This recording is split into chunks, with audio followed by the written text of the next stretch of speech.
Então a recomendação de Paulo, a gente encontra aqui no capítulo 14, versículo 1, logo no início. Ele diz o quê? Acolhei ao que é débil na fé, não, porém, para discutir opiniões. Aí ele começa a discorrer.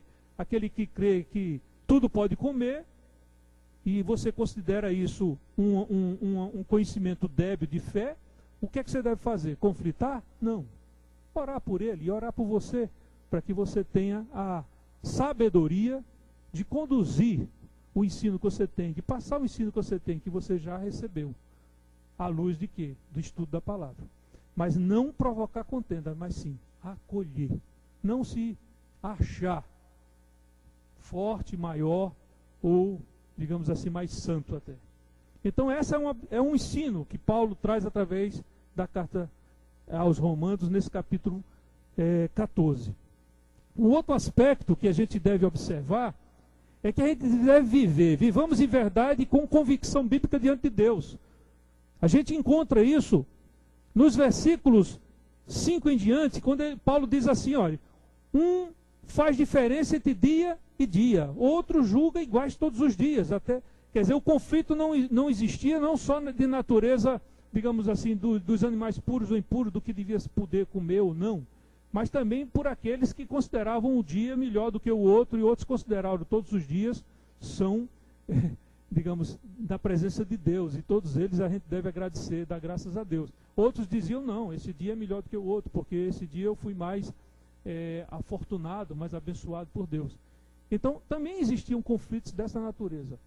Não é diferente nos dias de hoje, mas a recomendação se aplica também para os dias de hoje, a mesma recomendação, os mesmos princípios. Não que a gente deve viver, que a gente não deve provocar contendas que não edificam, mas que a gente deve viver em convicção bíblica diante de Deus, diante do Senhor. Nos versículos 10 a 13 diz assim a palavra: Tu, porém, que julgas teu irmão, e tu, porque desprezas o teu irmão, pois todos compareceremos perante o tribunal de Deus. Todos nós, todos os grupos. O que fica evidente aqui na carta de Paulo é que esses dois grupos eram crentes, eram de cristãos autênticos, só que com diferenças de entendimento, de compreensão, de interpretação da palavra. Mas eram todos membros, todos crentes, todos membros da igreja. E isso acontece nos nossos dias. E o que a gente tem que observar? Aplicar estes princípios. A gente deve viver em verdade e em convicção diante do Senhor, de conhecimento que a gente tem da palavra de Deus, porque ele mesmo diz, Paulo, a seguir, pois assim, pois cada um que dará conta de si a Deus. Das suas convicções, se são bíblicas, você vai dar, porque você vai dar conta. Por quê? Porque se elas não são bíblicas, você responderá por isso. Em terceiro lugar, há um outro princípio que diz, quando nossa liberdade diante de Deus escandaliza e entristece nosso irmão, nós não estamos na alegria do Espírito. Isso o que quer dizer? Qual é esse princípio? É que a gente se desrespeita a convicção do irmão e afronta ele, a gente está fazendo o quê? Escandalizando. Um exemplo, o irmão acha que não pode, não deve, é princípio bíblico, está no Antigo Testamento, e ele é literal, e ele aceita como verdade, aplicado aos dias de hoje, diz, você não deve comer carne de porco. Não sei se vocês já ouviram isso, em meio de igrejas cristãs.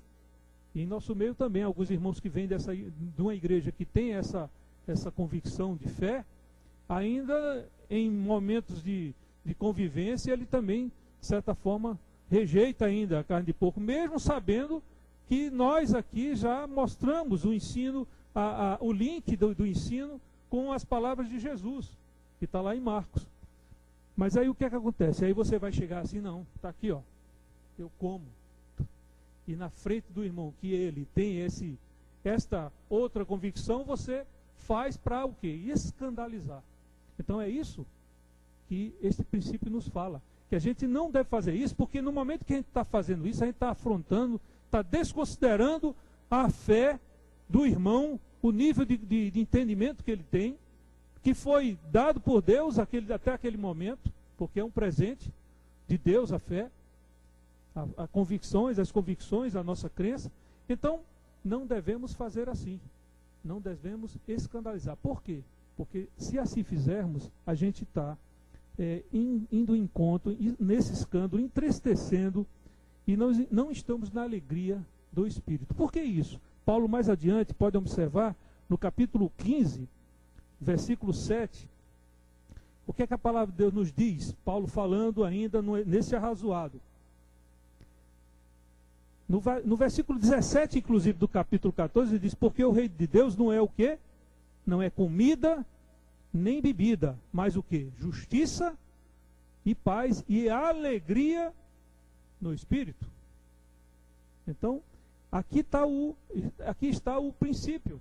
A gente não deve provocar escândalo no irmão diante de um posicionamento que nós consideramos que não foi bem interpretado na palavra de Deus, mas a gente não deve escandalizá-lo. Por quê? Porque vai entristecer o Espírito. Porque o princípio é esse.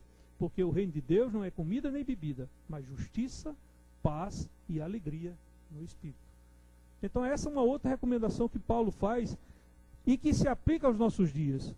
Nos nossos conflitos de posicionamento doutrinário, de posicionamento, digamos, de análise, de exegeses, de hermenêuticas, digamos assim, de interpretações, a gente não deve conduzir isso de uma forma que venha conflitar, porque não vai edificar.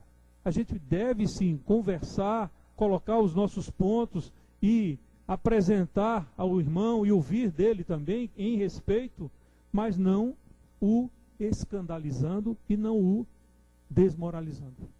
Esta é a recomendação. Entre irmãos devemos viver assim. Inclusive no capítulo 15, como eu disse, Paulo faz uma recomendação que é quase uma sequência já, ele vai concluir isso no capítulo 15 até o versículo 13, é como se a continuação do capítulo 14 fosse até o versículo 13 do capítulo 15, o capítulo seguinte, porque ele vai concluindo ainda nesta mesma linha de arrazoado, de princípios. Ele diz o que no versículo 7 do capítulo 15? Portanto, o que é que diz aí? Acolhei-vos uns aos outros, como também Cristo nos acolheu para a glória de Deus.